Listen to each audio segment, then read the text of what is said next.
Do you recycle in your community? And if you do, is it single stream? Is it separated?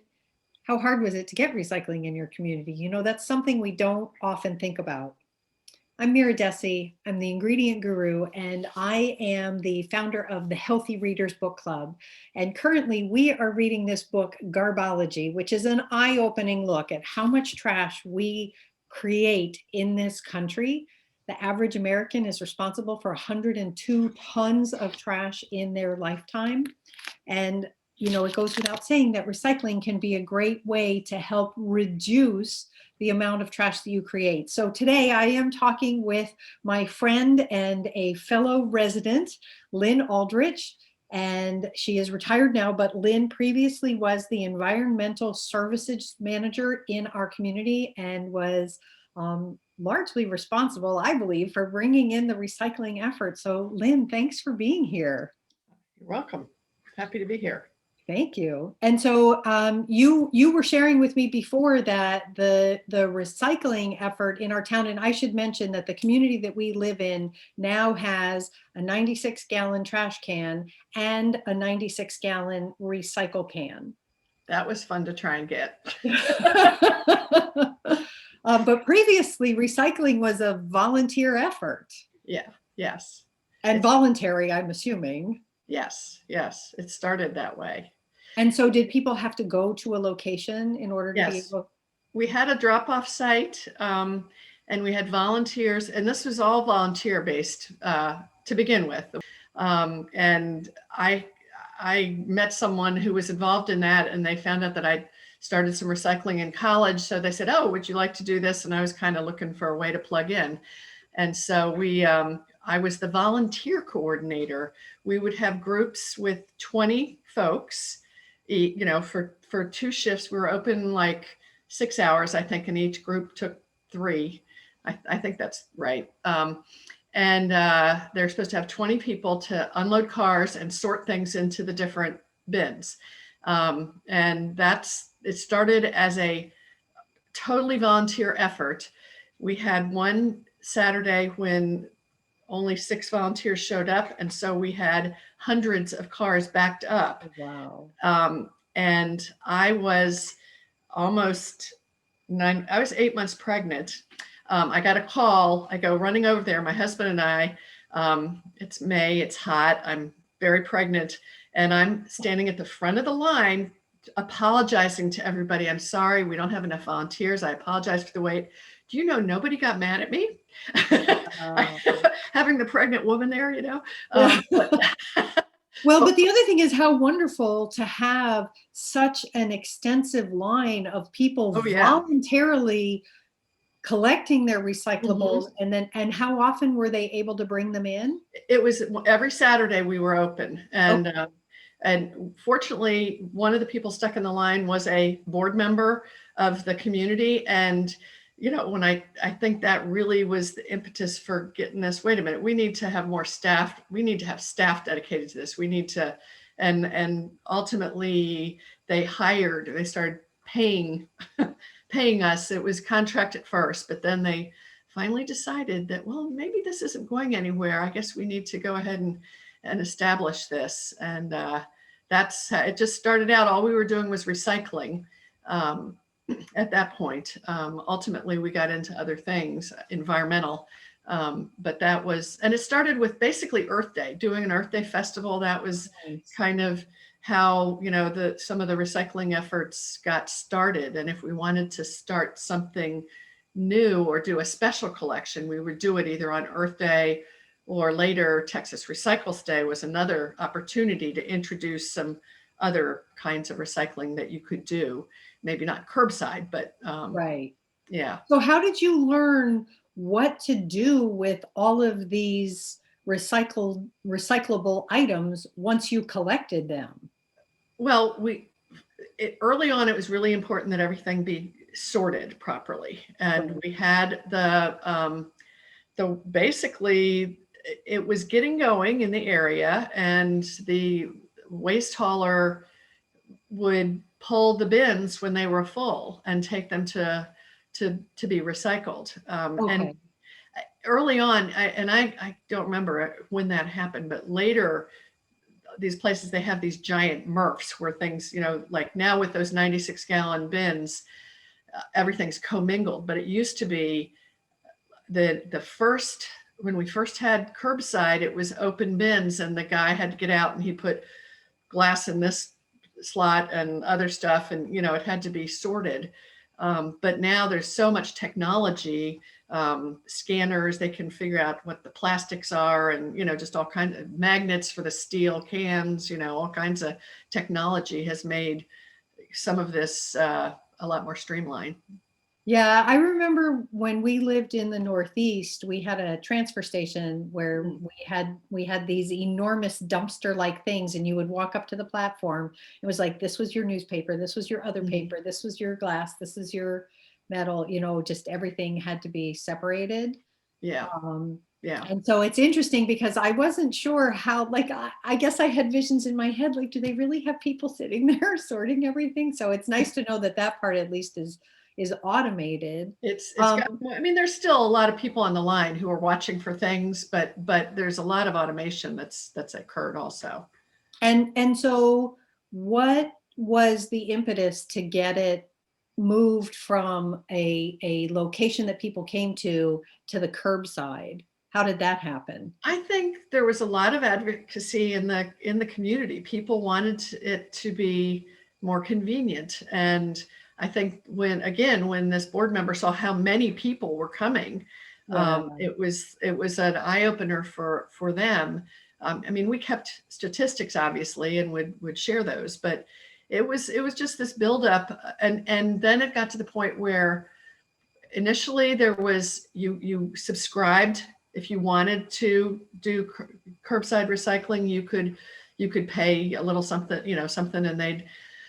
But then, and again, there was enough interest that, and I can't tell you what year it was, but probably mid 80s, because it was right after my last child was born. But we had, basically we needed the solid waste contract was coming up. And at that point it was like, okay, we need to look at potentially adding recycling. And so that was part of the RFP, request for proposals, that went out to get different proposals for what can you pick up and what's it going to cost and how's it going to work. We went from twice a week trash then to once a week. Now, let me tell you, I got yelled at for 90 days after that, because you mess with people's trash and they get really upset. But, and everybody had told me, all the people that I'd met through getting this going had said, if they had already been through it, they said, yeah, people are going to be really mad about this change, but once they get used to it, they'll love it. And so it's, but yeah, going from twice a week to once a week, that was but. Well, and one of the interesting things that that the author talks about in the book, it's Garbology by Edward Humes. One of the things he talks about is the fact that because our waste is largely invisible, we really don't pay any attention to it. So I can see how if you just throw it out all the time, twice a week, and then all of a sudden it's once a week, perhaps you get more of an accumulation. Although hopefully the goal is that there's more in that recycling bin than there is in that trash bin.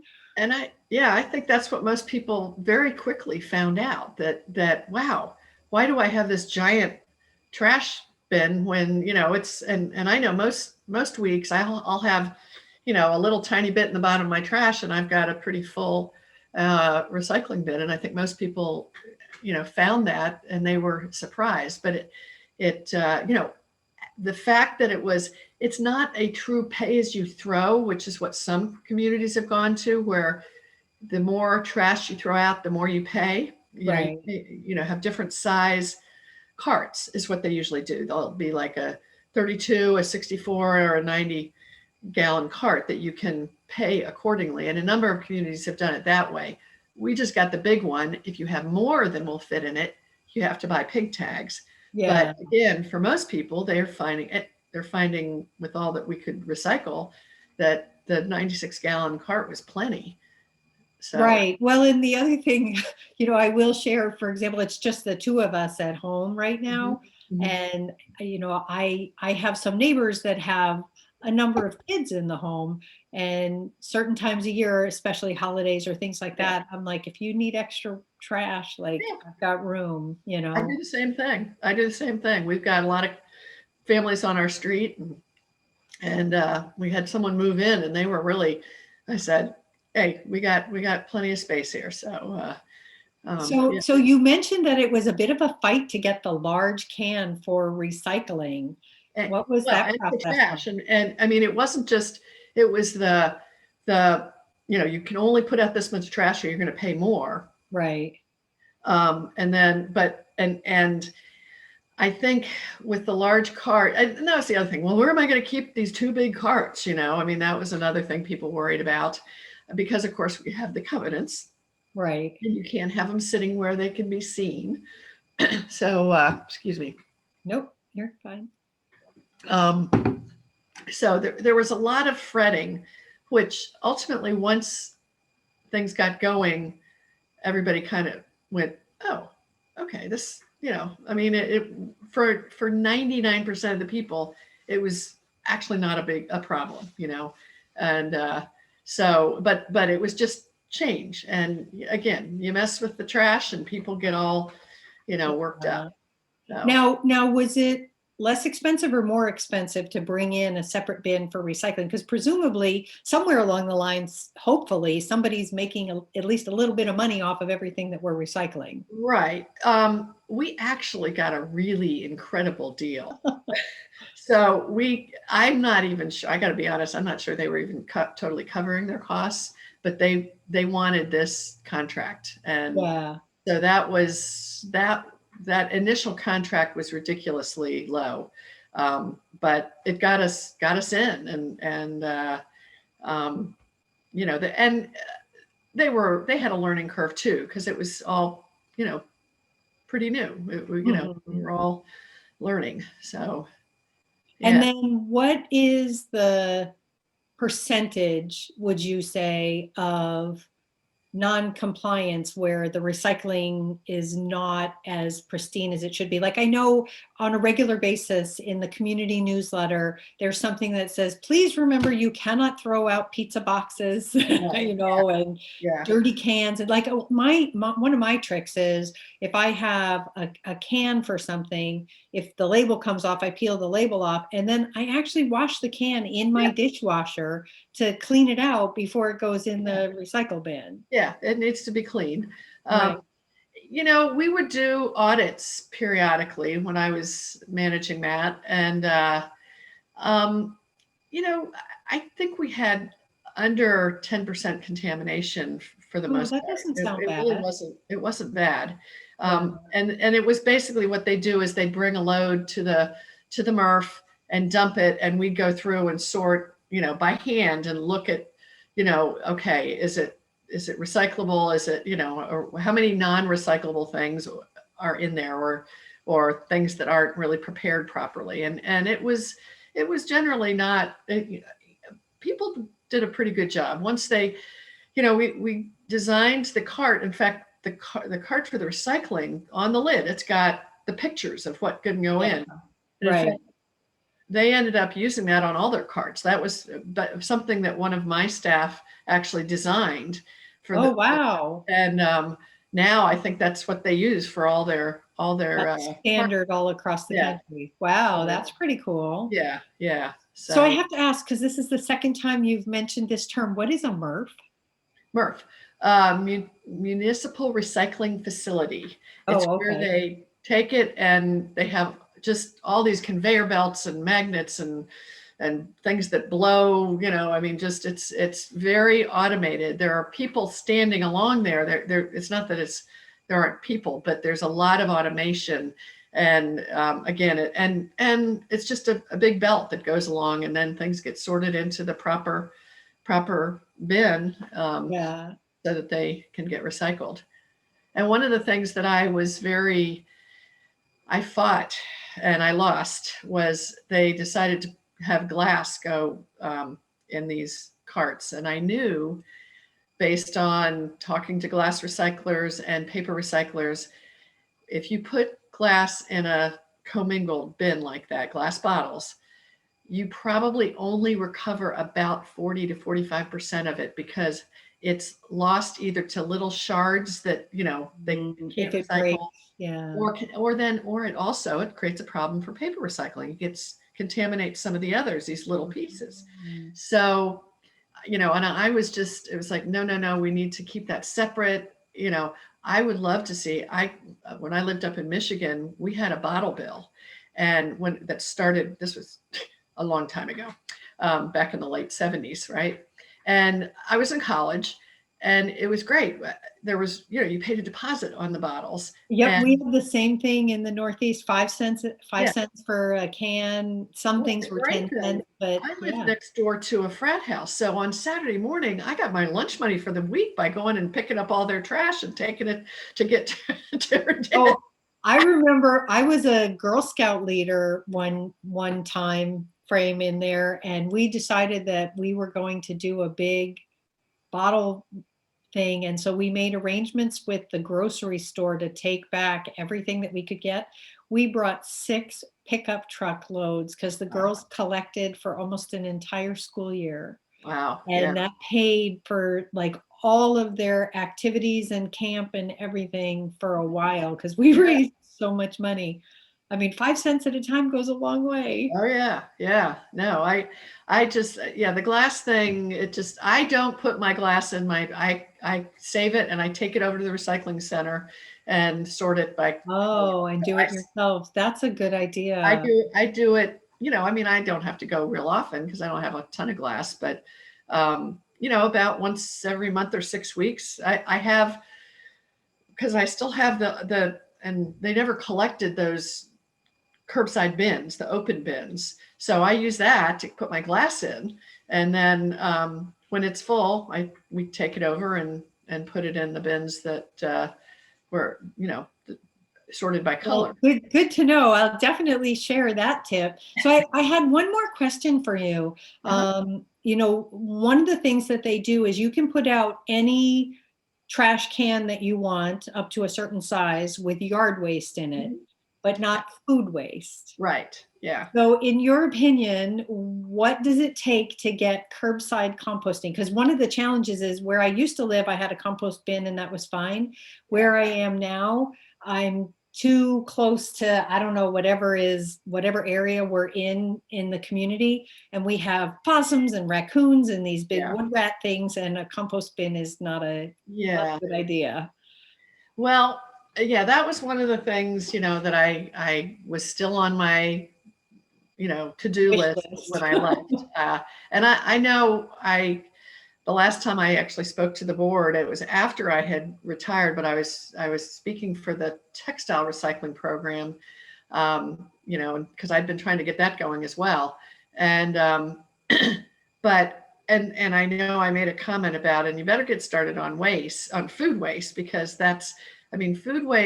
food creates greenhouse gases in the landfill. So plus, if you think about it, instead of wasting it, it could be turned into, some good compost that then could help grow more food, so you're losing nutrients by throwing it away. You have the potential to feed your soil if we would do this right. I know my brother lives up in New England, and they get a 5-gallon bucket that they put their food waste in, and it's got a top, and so they can put it out and they don't have to, most people I don't think would have a ton of food waste. I have a compost bin that I do my vegetable waste, but it's the things like, the bones and the non-vegetable and fruit waste that you need a commercial size compost to be able to get hot enough to do that. And I know that back in the day when I was working with the guy up at Nature's Way, they would have loved to have had the food, if there was a way we could figure it out. And I've thought about it. It was like, I said, well, maybe it could start as a drop off, just like, there's things that could happen. They're doing that now. There's a company that on Saturdays you can bring it and drop it off. I just, and that's the way I think to get it started. Yeah, I need to go check that. I just haven't been around on a Saturday to see. But Well, the other thing that, I think a lot of people don't realize is if you compost, like that's a significant percentage of household waste yeah, every week. yeah, Plus, if it's going in a separate bucket and going to make dirt, which is fabulous, right. it also doesn't stink. Yeah, Like yeah, your trash doesn't smell as bad right. because it's not rotting food. Yeah, And in the book, I was horrified to discover they were talking about going into the Puente Hills landfill out in California, and they were finding things that they could date based on, bills and newspapers and things like that. yeah, And like, there's a hot dog and it's still identifiable as a hot dog, and it did not break down because it was in the middle of all this other stuff. And so it didn't yeah, decompose well. yeah, yeah, And I also know, for me personally, I would love it if I could send my kitchen waste off and then get compost in return yeah, to use yeah, on my soil, because the soil we have here is just clay, horrible, yeah, terrible to grow things in. yeah, So right. Yeah, absolutely. so how many years do you think it did it take to go from a volunteer recycling program to a curbside bin? I'm just curious. Okay, let me think about this because my youngest daughter was born in, when was she born? I think she's 30 now. I think she turned 30 this year. Uh, so that was volunteer. So it was probably within a couple of years of it was in that time frame that the first contract, and it's been kind of it was initially um, separate, but when they did the big solid waste contract, and that would have been, oh gosh, I want to say maybe around Late 90s, maybe? 87, sometime Oh, between 87 okay. and 90. It was in that time frame. I'm just remembering, my youngest one and how old she was and what I was doing at work and trying to, that's, Well, I remember the recyclables being in that little like yeah, the little box. open bin, yeah. Yeah. And then And so it took like a few might have years to been, get to that. And yeah, it could be 19, maybe 1990 when we got the big bins. Like the first contract, another thing is because of the equipment, it changed the way we did contracts because, you had to pay for these carts, and like, so, and they needed to stretch out, and then it was who owns them. There were a lot of issues like that. Um, so it was really a step-by-step process where it was voluntary, and then it was a and then consistent some effort people with paid for volunteers, it. and then it was, yeah, curbside with an open bin, and then now it's a big 96-gallon Yeah, bin. yeah, yeah, absolutely. Wow. Yeah. Well, thank you for being one of the people that helped bring recycling to our community, because I very much appreciate that. Well, I thank you. It was a very rewarding thing to do. And that was my environment was my passion, and then I ended up going in another direction for work when I was young because there was there were better jobs at that point. And Right. when I was an environmental studies major, environmental law was all there was, and Oh, I was like wow. not a lawyer. So I had a lot of science, so I became a geophysicist instead. So for 6 years, I did that, and that was interesting, and it gave me a little cred in some other places when I say, well, I worked for Exxon as a geophysicist for 6 years, and I was one of the first of 4 women they hired to see if Oh, wow. Good girls for could do you. geophysics. They'd never had any Wow. girls do it before. Good for you. Good for you. That's But wonderful. I was happy to get back to the thing that I really was passionate about, and that's the Yeah, so that's anyway. great. So, Well, thank you so much for chatting with me about you're this. welcome. I think it's really fascinating to hear that history. And for anybody who's watching this, if you have any questions about recycling or recyclables or whatever, if you'll leave a comment down below, that would be great. Be sure to click like and subscribe. And also, if you don't have recycling in your community, definitely something worth working on. Yes. Yeah. Yes. All right. Great. Well, thank you so much, Lynn. It was great to Yeah. chat with you. Great to talk to you. Take care. Take care. Uh-huh. Bye-bye.